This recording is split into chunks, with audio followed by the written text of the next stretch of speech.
Assalamualaikum warahmatullahi wabarakatuh. Perkenalkan, nama saya Viola Najla Sulian dari kelas A NPM 231014. Saya dari kelompok 2. Saya akan menjelaskan tentang tugas kewarganegaraan, tentang ketidakadilan dalam penegakan hukum di Indonesia. Ketidakadilan dalam penegakan hukum di Indonesia adalah salah satu permasalahan yang sering ditemui dalam masyarakat. Karena dalam penegakan hukum banyak sekali kasus yang hukumannya tidak sesuai. Hal ini sudah sejak lama dirasakan dan semakin lama semakin merajalela. Kurangnya transparansi, moralitas, dan juga integritas para aparat penegak hukum yang ada merupakan salah satu faktor terbesar dalam kasus ini, sehingga muncul berbagai protes terhadap aparat penegak hukum tersebut sampai menimbulkan rasa ketidakpercayaan masyarakat terhadap hukum yang ada di Indonesia. Dalam hal ini menunjukkan bahwasannya sistem dan praktisi yang ada di Indonesia ini sedang ada masalah, seperti halnya dalam kutipan tajam ke bawah dan tumpul ke atas, yang merupakan sindiran terhadap penegakan hukum yang ada di Indonesia, seolah adanya paradigma yang menang adalah kekuasaan, yang mempunyai uang banyak dan yang mempunyai kekuatan. Merekalah yang pasti aman dari gangguan hukum walaupun aturan negara banyak yang dilanggar, berbeda dengan mereka yang tidak punya apapun. Permasalahan yang sudah bertahun-tahun dialami oleh rakyat Indonesia adalah adanya krisis penegakan hukum. Hukum yang ada di Indonesia merupakan salah satu hukum yang kejam. Para ahli hukum di Indonesia seringkali mengatakan bahwa hukum di Indonesia ini seringkali ada ketimpangan dan ketidakadilan. Dalam penegakannya, hukum di Indonesia seperti pisau yang tumpul ke atas dan tajam ke bawah. Banyak sekali kejadian atau kasus yang menggambarkan hal tersebut, seperti halnya kasus Nenek Minah. Dengan adanya ketimpangan penegakan hukum yang ada di Indonesia antara masyarakat menengah ke bawah dan masyarakat menengah ke atas menjadikan tumbuhnya ketidakadilan hukum tersebut. Ketidakadilan tersebut merupakan bersumber dari bekerjanya hukum yang ada dalam sebuah sistem.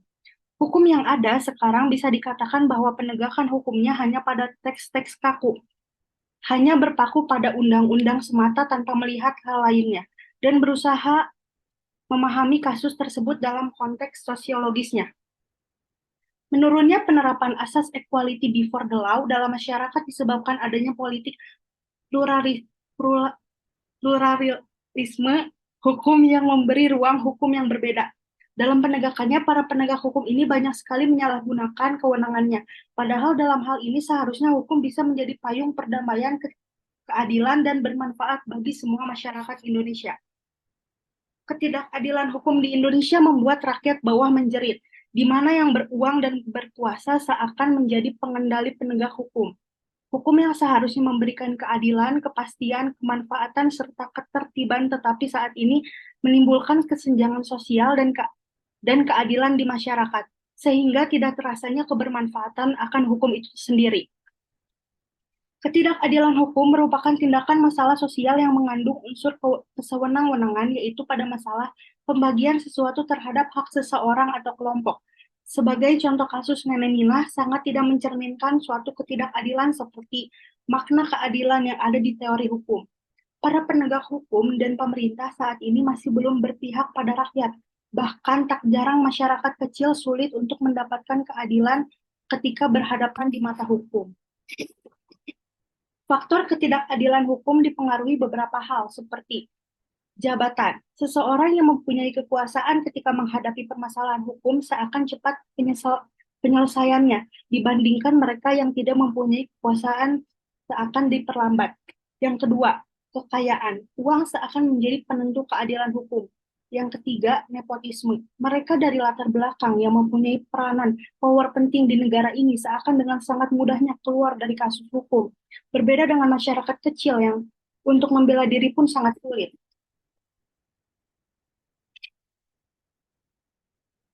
Dampak ketidakadilan hukum.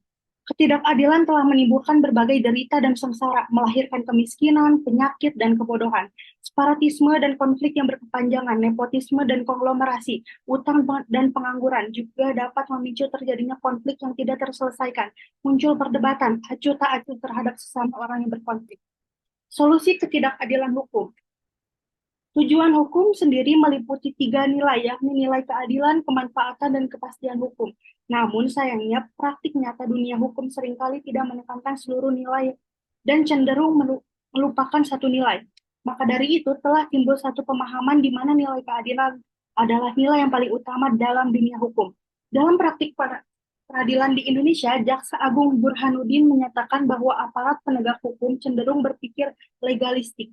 Ia menyinggung kasus Nenek Minah di mana pemetikan buah kakao berujung pada proses hukum. Vonis yang diberikan berdasarkan pembuktian formal perkara pidana menyimpulkan bahwa petinggi hanya mengutamakan kepastian hukum. Menurutnya, aparat penegak hukum jika dilihat dari sisi legalistik tidaklah keliru. Namun, jika dilihat dari sisi mencapai keadilan, tentu hal tersebut telah menimbulkan luka yang besar di hati masyarakat Indonesia. Hukum dianggap tidak sejalan dengan keadilan yang berkembang di masyarakat.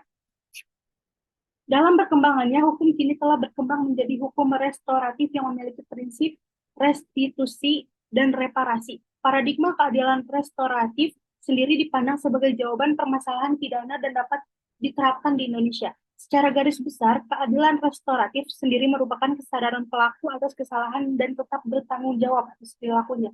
Kesadaran akan berujung pada pemulihan hubungan antara dua pihak, yakni korban dan pelaku.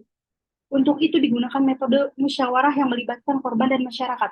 Pada akhirnya negara harus memastikan bahwa kesepakatan yang telah ditetapkan berjalan dengan baik sehingga konflik berkepanjangan bisa dihindari. Perlu upaya perdamaian yang dapat melibatkan masyarakat untuk dapat berpartisipasi dan mendukung pemecahan masalah.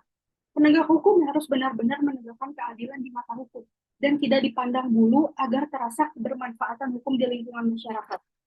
Kesimpulan, Indonesia dikenal sebagai negara hukum. Hukum yang dicita-citakan di Indonesia adalah hukum yang merata adil bagi seluruh warga negara Indonesia. Namun pada kenyataannya banyak kasus-kasus mengenai ketidakadilan hukum dan mirisnya ketidakadilan tersebut dialami oleh masyarakat menengah ke bawah, yang berbanding terbalik dengan orang-orang dengan status kalangan atas yang sangat jelas di depan publik mendapatkan keuntungan, sampai-sampai timbul ucapan di masyarakat umum bahwa hukum di Indonesia tumpul ke atas dan tajam ke bawah.